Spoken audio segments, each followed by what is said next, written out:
this episode of Fantasy Baseball Picks and Bets presented by Prize Picks on the Mayo Media Network.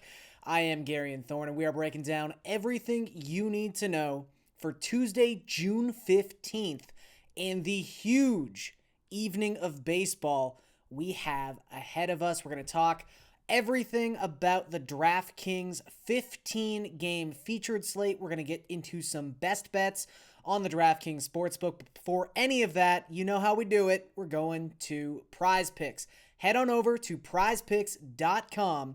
Use the promo code MMNMLB and get your first deposit matched up to $100. Once you've done that, you are ready to play a couple Prize Picks on Tuesday's slate. And here are a pair that I am leaning towards. Let's start with Jose Ramirez, but let's actually start with Matt Harvey. Matt Harvey has been absolutely awful since the start of May.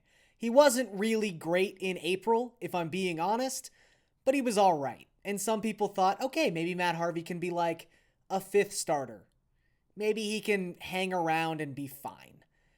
That has not been the case his last 8 starts. So, going back to the start of May, here is what opponents are slashing off of Matt Harvey.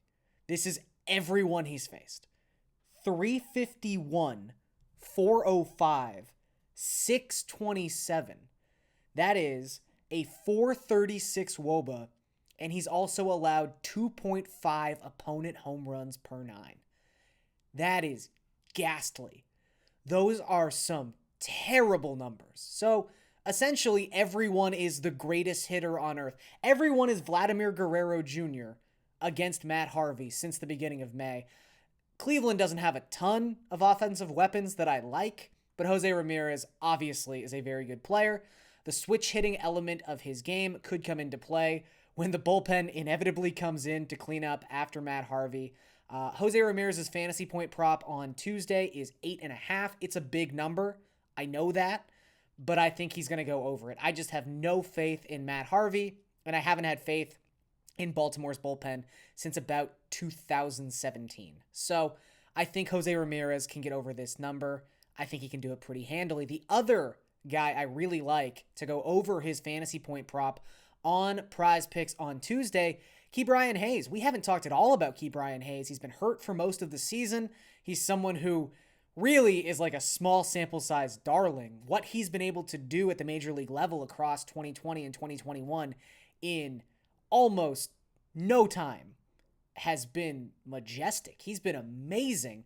And we have to remember, he also had a home run taken away from him last week because he didn't touch first base. So some of these numbers would be even better had that weird anomaly not happened. But Hayes has been spectacular, and throughout his, again, very brief MLB career, he has specifically been fantastic against left-handed pitching. And he gets a pretty abysmal left-handed pitcher on Tuesday in the form of Patrick Corbin, who just has not been himself so far this season. It seems like the end of the line for Corbin. The strikeouts are way down. The swinging strike rate is way down. The velocity was ticked down a little bit. It kind of came back up, but it doesn't really seem to matter. He has been hit around a ton so far this season. And I don't necessarily think the Pirates are, going to score 12 runs against Patrick Corbin on Tuesday, but I think Hayes individually could have a very nice game. So again, small sample, but 33 career plate appearances against southpaw pitching. He's got a 406 isolated power and a 264 WRC+. So every lefty he's seen to this point, he has absolutely demolished. I don't think Patrick Corbin is going to be any different. So I think Hayes goes over 7 fantasy points on Prize Picks, and I think Jose Ramirez goes over 8.5 fantasy points going up against Matt Harvey. Okay, let's not waste any more time. Let's dive into this mammoth of a slate we have on Tuesday. I think it's about our 3rd or 4th consecutive Tuesday where we've had a full 15-game slate. So obviously we can't break down every single matchup, but here's what stood out to me the first glance I took at a slate this size. And I think the big storyline for this slate is, where are you going to find pitching?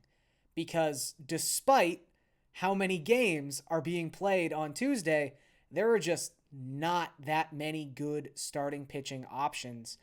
First and foremost, you've got like Yu Darvish, who would be normally the best pitcher on this slate without question. He's pitching in Colorado. So I'm not saying that takes him off the board entirely, but obviously that's already a bad omen when the best pitcher on the slate is pitching at Coors Field. His salary reflects that. He's under $10,000, which is a very rare occurrence for Yu Darvish so far this season. Actually, the most expensive pitcher on Tuesday's slate is Trevor Rogers, and I think he's kind of earned it. You look at Rogers' numbers for the season as a whole, 75 and 2/3 innings pitched. He's got a 2.56 FIP, and he struck out 29.8% of his opponents.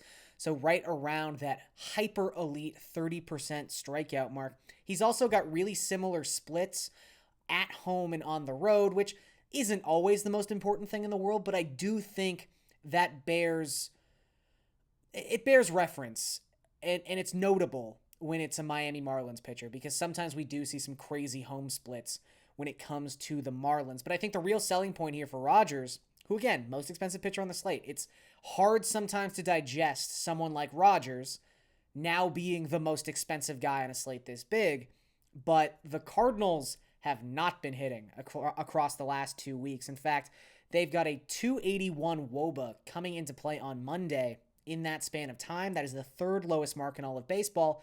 And they also have a 26.1% strikeout rate, which is a top 5 mark in baseball in that same span of time. So they're not hitting and they're striking out a ton. That is the perfect DFS combination. Rogers is someone who can exploit that swing and miss we have seen from St. Louis's lineup the last 2 weeks. I think he's super viable at $10,000. And something that helps his case is there's not a bunch of other guys you're dying to pay up for. So I think you can save some money in that SP2 slot.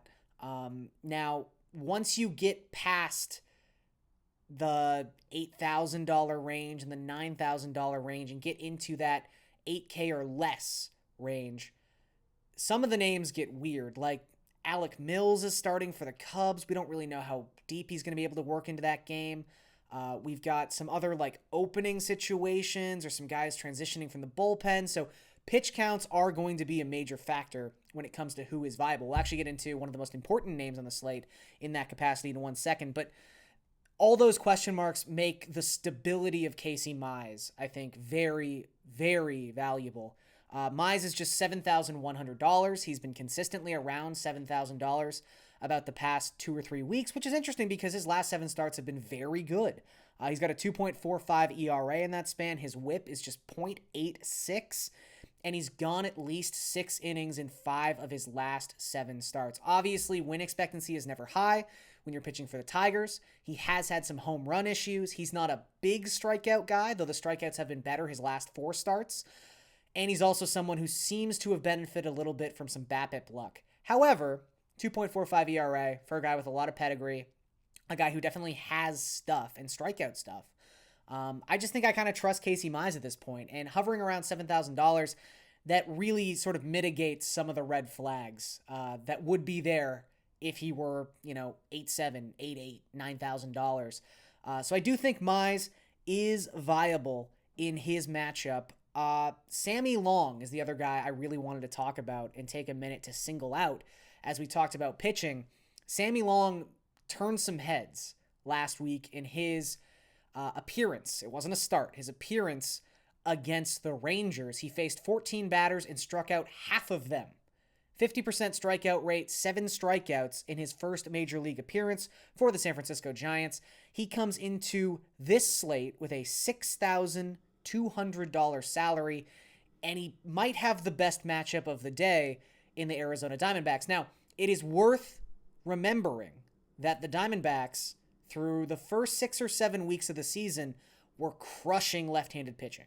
So that would maybe give you some pause about using a guy like Long against the Diamondbacks. However, they've just been terrible against anybody the last little bit. In fact, in the month of June, they have the lowest WRC plus in baseball at just 71, and they just have a 121 isolated power. So they're not a team that possesses a lot of game-changing swings. So Long, great matchup.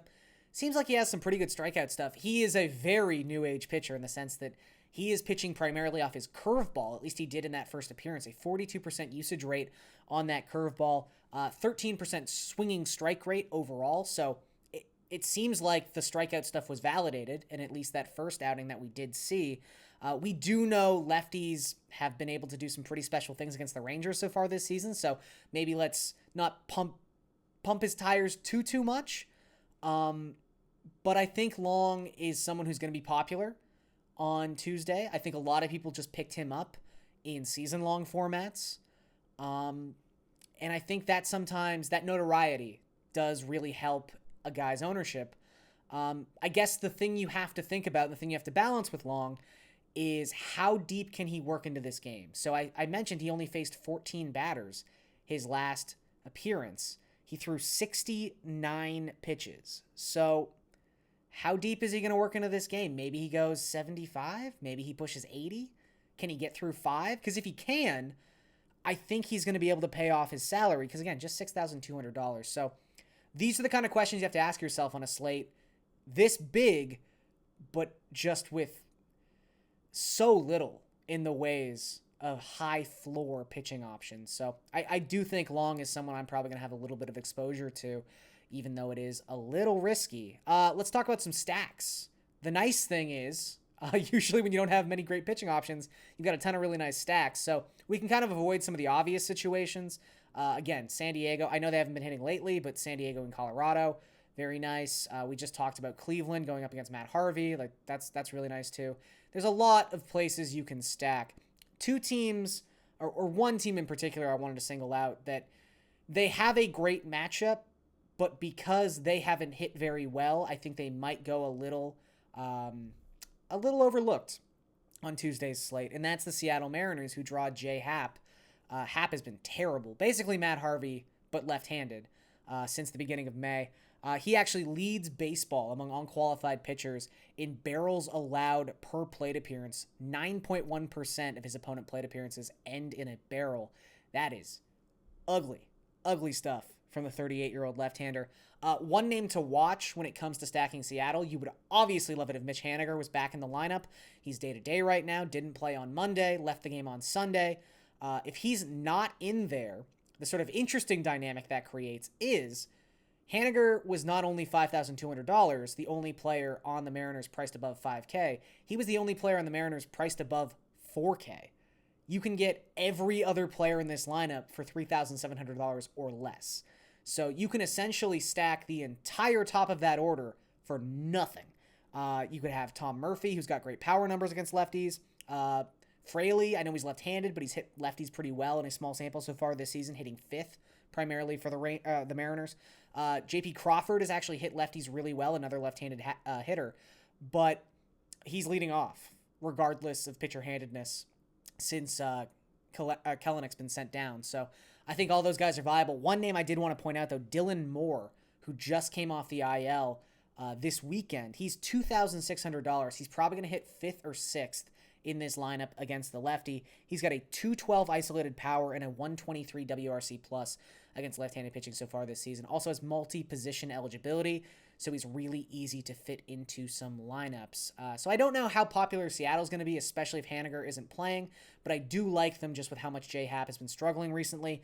I also like the Reds. We talked about this in a video last week. We have the same matchup, Brett Anderson and his 8.28 expected ERA against the Reds. And the Reds have been hitting everyone lately. They actually come into Monday's slate with a 131 WRC plus across the last 2 weeks. That is the best mark in the National League. So no one has been slowing down the Reds as of late. I don't think Brett Anderson, who just gave up 5 runs in 3 innings to the Reds last week, is going to be the person to do it. Nick Castellanos, why isn't this guy over $5,000 against a left-handed pitcher? I don't know. His numbers are crazy against lefties. He's $4,900. He might be the best play of the day. You've got Tyler Stevenson. India is batting leadoff. You've got Eugenio Suarez. Historically has good numbers against left-handed pitching.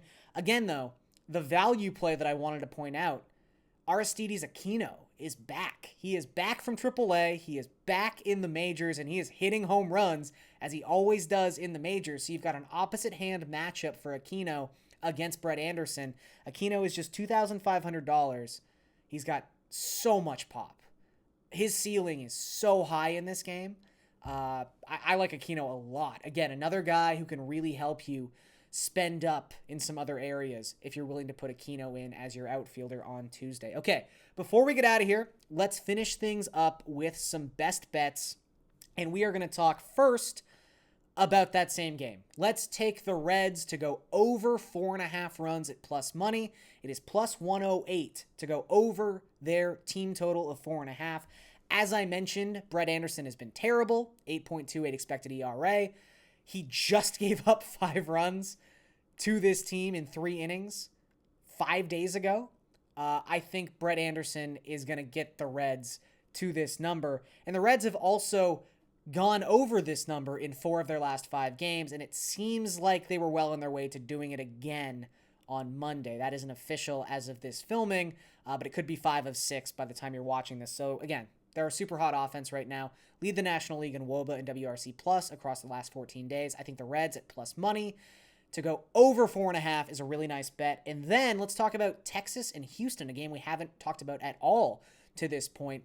It's a matchup between Kyle Gibson and Lance McCullers Jr. is coming off the IL to make this start. I like this game to go under 8.5 runs at minus 110. Gibson has allowed 2 earned runs or fewer in 10 of his last 11 starts, 2 of those coming against Houston. 2 great starts against Houston, back-to-back, actually.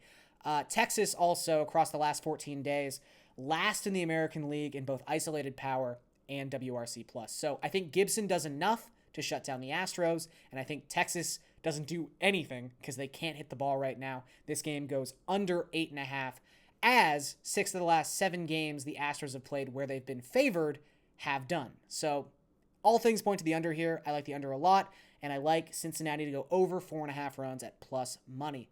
That is going to do it for this episode of Fantasy Baseball Picks and Bets presented by Prize Picks on the Mayo Media Network. I am Garion Thorne, and I will catch you guys next time.